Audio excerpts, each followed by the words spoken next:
بسم اللہ الرحمن الرحیم۔ السلام علیکم ورحمۃ اللہ۔ ایک مختصر اور پر اثر قصہ۔ ایک نیک اور مالدار شخص نے اپنا قصہ لکھا ہے کہ ایک دن میرا دل بہت بے چین ہوا۔ ہر چند کوشش کی کہ دل بہل جائے، پریشانی کا بوجھ اترے اور بے چینی کم ہو، مگر وہ بڑھتی ہی گئی۔ بالآخر تنگ آ کر باہر نکل گیا اور بے مقصد ادھر ادھر گھومنے لگا۔ اس دوران ایک مسجد کے پاس سے گزرا تو دیکھا کہ دروازہ کھلا ہے۔ فرض نماز میں سے کسی کا وقت نہیں تھا۔ میں بے ساختہ مسجد میں داخل ہوا کہ وضو کر کے 2-4 رکعت نماز ادا کرتا ہوں، ممکن ہے دل کو راحت ملے۔ وضو کے بعد مسجد میں داخل ہوا تو ایک صاحب کو دیکھا، خوب رو رو کر گڑ گڑا کر دعا مانگ رہے ہیں اور کافی بے قرار ہیں۔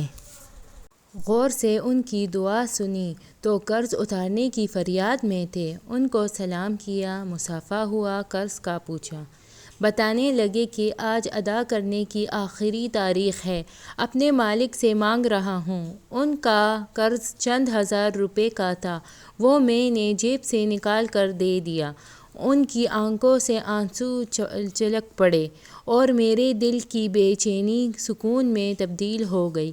میں نے اپنا وزٹنگ کارڈ نکال کر پیش کیا کہ آئندہ جب ضرورت ہو مجھے فون کریں، یہ میرا رابطہ ہے اور یہ میرا فون نمبر۔